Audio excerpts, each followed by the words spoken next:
मौलाना शमसुद्दीन के तमाम बयानात और डेली दर्स कुरान को सुनने के लिए मौलाना शमसुद्दीन यूट्यूब चैनल को सब्सक्राइब करें और साथ में बेल के आइकन को लाजमी दबाएं ताकि हर नई आने वाली वीडियो आपको मिलती रहे। अल्हम्दुलिल्लाह रब्बिल आलमीन वस्सलातु वस्सलामु अला नबीहिल करीम अम्मा बाद फ़अऊज़ु बिल्लाहि मिनश शैतानिर रजीम बिस्मिल्लाहिर रहमानिर रहीम।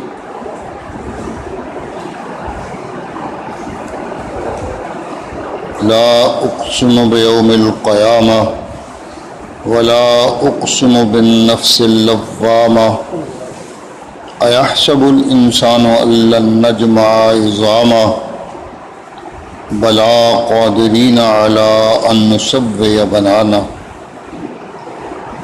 बल युरीदुल इंसानु लियफ़्जुर अमामा यसअलु अय्याना यौमुल क़ियामा फ़इज़ा बरिक़ल बसरु व ख़सफ़ल क़मरु व जुमिअश शम्सु वल क़मर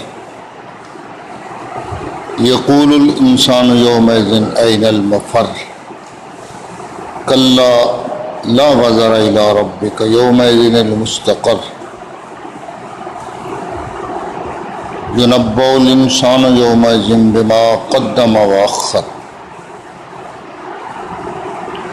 बलिल इंसानु अला नफ़्सिही बसीरतुन वलौ अल्क़ा मआज़ीरा सुबहान रब्बिका रब्बिल इज़्ज़ति अम्मा यसिफ़ून व सलामुन अलल मुरसलीन वल्हम्दुलिल्लाहि रब्बिल आलमीन।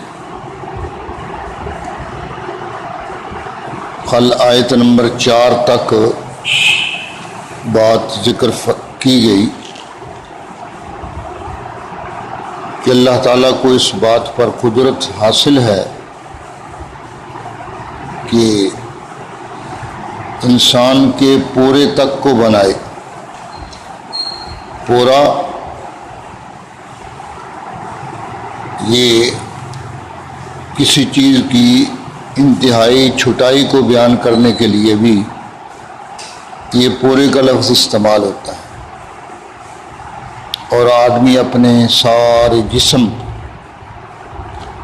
उसकी ताबीर भी पूरे से करता है।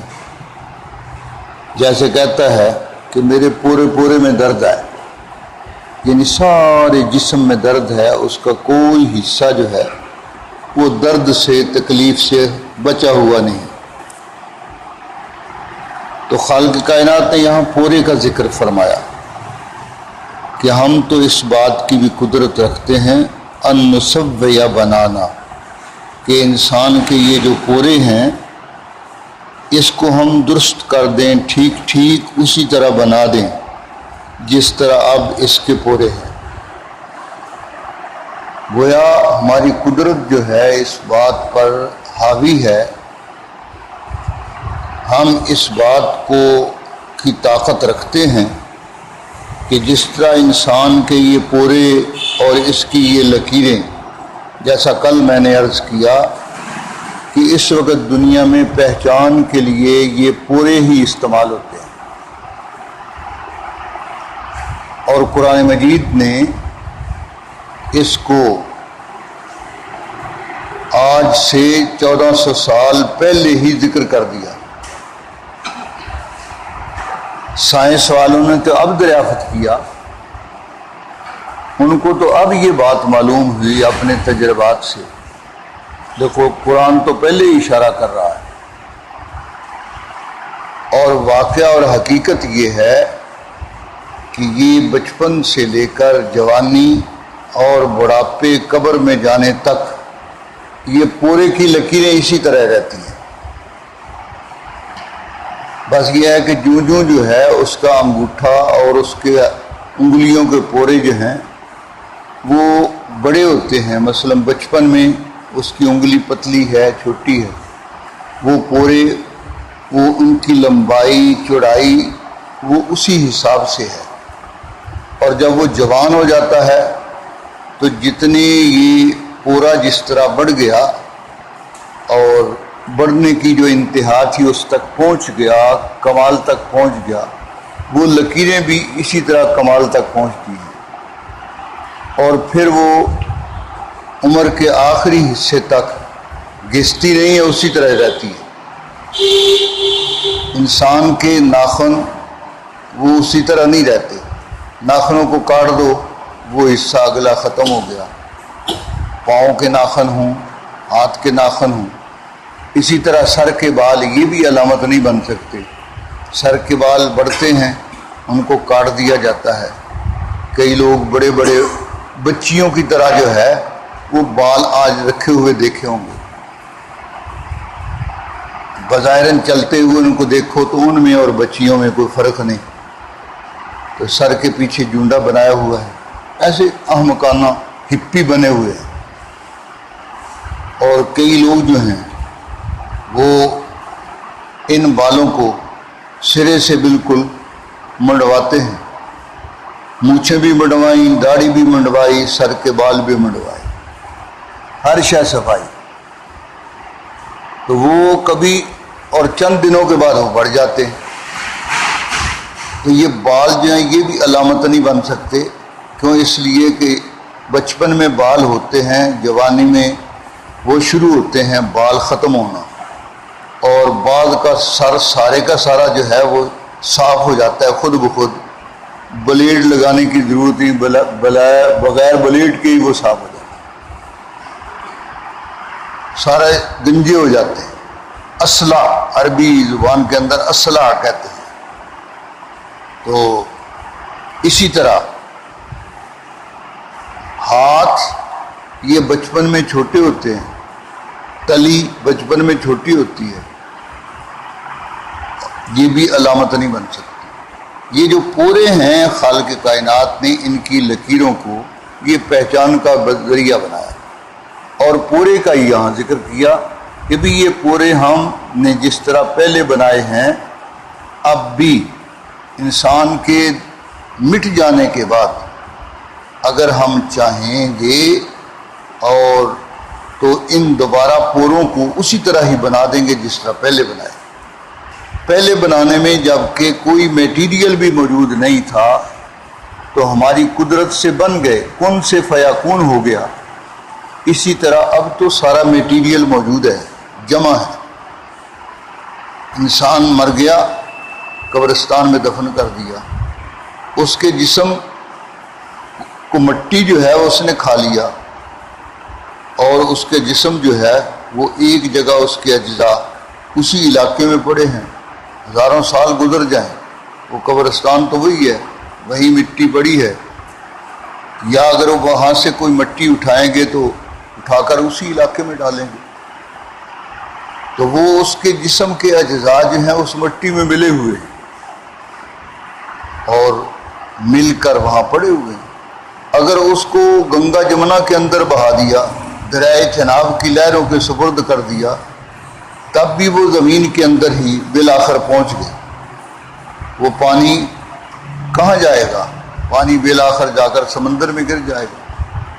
उसमें मिले हुए अज्जा, अब जिस तरह दुनिया के कोने कोने से अल्लाह ने हमारे जिस्म के अज्जा को जमा कर दिया, जो चीज़ खाई वो मालूम नहीं कहाँ पैदा हुई और किस तरह वो पहुंची हम तक, कोई तफसील का पता नहीं, उसी को पता है। ये इल्म गैब है कि जो जर्रा खुराक का हमारे जिस्म का हिस्सा था वो मालूम नहीं था कि वो जर्रा कहाँ पड़ा है। कोई साइंस का जरिया जो है वो उसको मालूम नहीं कर सकता, और वो किस तरह पहुंचेगा ये सारे जराए जो हैं साइंस मालूम नहीं कर सकती। ये सिर्फ आलिमुल गैब व शहादा के पास है इसका, यही इल्म गैब है जिसका इल्म मखलूक को नहीं है। मखलूक जिसके इल्म से नावाकिफ है। कुल ला यालमु मन फिस समावाति वल अर्ज़िल गैब इल्लल्लाह, यही बात फरमाई गई। तो लोग जो हैं वो गैब का माना समझते नहीं, इसलिए वो कह देते हैं वो जी देखो उन्हें दसता बारिश कल होनी है, तो ये 3 दिन की बारिश की नहीं बताई थी, लेकिन वो ये पहले आई उसके बाद अब आप इंतज़ार में ही हैं, आसमान को देख रहे हैं। कल भी सारा दिन इंतज़ार में ही रहे। फैसलाबाद में तो बरस गई, आपके यहाँ नहीं बरसी। ٹی وی پر بتانے والوں انہوں نے کہا جی برسے گی. تو اس میں غیب کیا ہے کہ بارش کے کتنے قطرے کہاں پڑیں گے اور ان سے کیا فائدے حاصل ہوں گے، کن کن آدمیوں کے لیے کیا کیا وہ کام دیں گے، صحت کا کام دیں گے، بیماری کا کام دیں گے، ان کی کن خوراکوں کی تیاری کا کام دیں گے. یہ ساری باتیں پوشیدہ ہیں، یہ کسی سائنسی ذریعے سے معلوم نہیں کی جا سکتی. کوئی مخلوق نہیں ہے جو ان کو معلوم کر سکے. یہ علم خالق ہی کے پاس ہے. عندہ علم الساعہ وینزل الغیث، یہی ہے ینزل الغیث کا معنی یہی ہے. یہ کوئی ایک ٹوٹکا ہواؤں کا رخ دیکھ کر مشینوں کے ذریعے سے کہہ دینا کہ بارش وہاں برسے گی، یہ کوئی علم نہیں ہے. اس کا علم تو یہ ہے کہ بارش کی کتنی مقدار کہاں برسے گی اور اس سے آگے کیا کیا فوائد اور کیا کیا نقصان حاصل ہوں گے، کن کن کو وہ نقصان پہنچیں گے، حیوانات کو، نباتات کو، جمادات کو، اور پھر وہ بارش کے قطرے اکٹھے ہو کر کہاں جائیں گے، کن جگہوں کو وہ سیراب کریں گے، کن جگہوں کو وہ نقصان دیں گے اور تباہ و برباد کریں گے. یہ کسی کو پتہ نہیں سوائے اللہ کے. تو خالق کائنات نے یہاں فرما دیا کہ ہم اس بات پر قدرت رکھتے ہیں ان نسوی بنانا، کہ انسان کے پوروں کو بھی ٹھیک ٹھیک اسی طرح بنا دے جس طرح اب ہیں دیکھ رہا ہے انسان. اور پوری دنیا کے اندر یہ پورا استعمال ہو رہا ہے انسان کی پہچان کے لیے. فرمایا بل یوری، اصل بات کیا ہے، انسان نے قیامت کا، کافر انسان جو ہے وہ قیامت کا منکر ہے. اور اس نے انکار جو ہے کیوں کیا ہے؟ وہ چاہتا ہے کہ اس پر کوئی پابندی نہ ہو، مادر پدر آزاد ہو،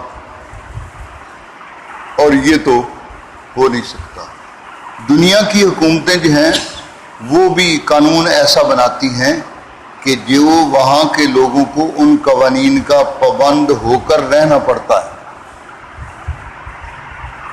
وہ پابندیاں انہوں نے خود لگائیں اس لیے تاکہ انتظام ہو سکے. انتظام مخلوق کا بغیر پابندیوں کے نہیں ہو سکتا. تو خالق کائنات جو ہیں انہوں نے انسان کو بھیجا زمین پر، تو انسان جو ہے اگر اللہ کے حکم کی پابندی نہیں کرے گا تو نتیجہ اس کا بربادی کسی اور کچھ نہیں.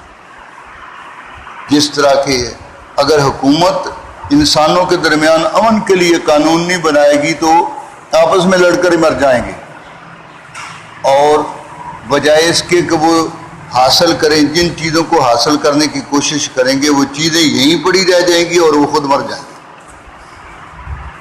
جناب رسول اللہ صلی اللہ علیہ وسلم نے فرمایا کہ قیامت کے قریب دریائے فرات جو ہے اس سے ایک سونے کا پہاڑ ظاہر ہوگا. حدیث میں آیا. اب یہ کس زمانے میں ظاہر ہوگا؟ اگر اس کی تعویل کی جائے کہ عراق کا جو تیل ہے تو یہ بھی سونا ہے، اور اس پر دیکھ لو عراق جو ہے اس پر قبضہ جو ہے اب امریکہ نے جمایا ہوا ہے، ایران اس قبضے کا ذریعہ بنا.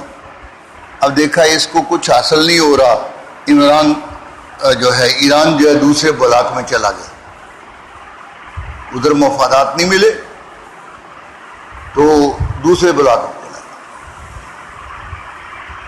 اور قبضہ کروانے والا وہاں یہی ایران ہے.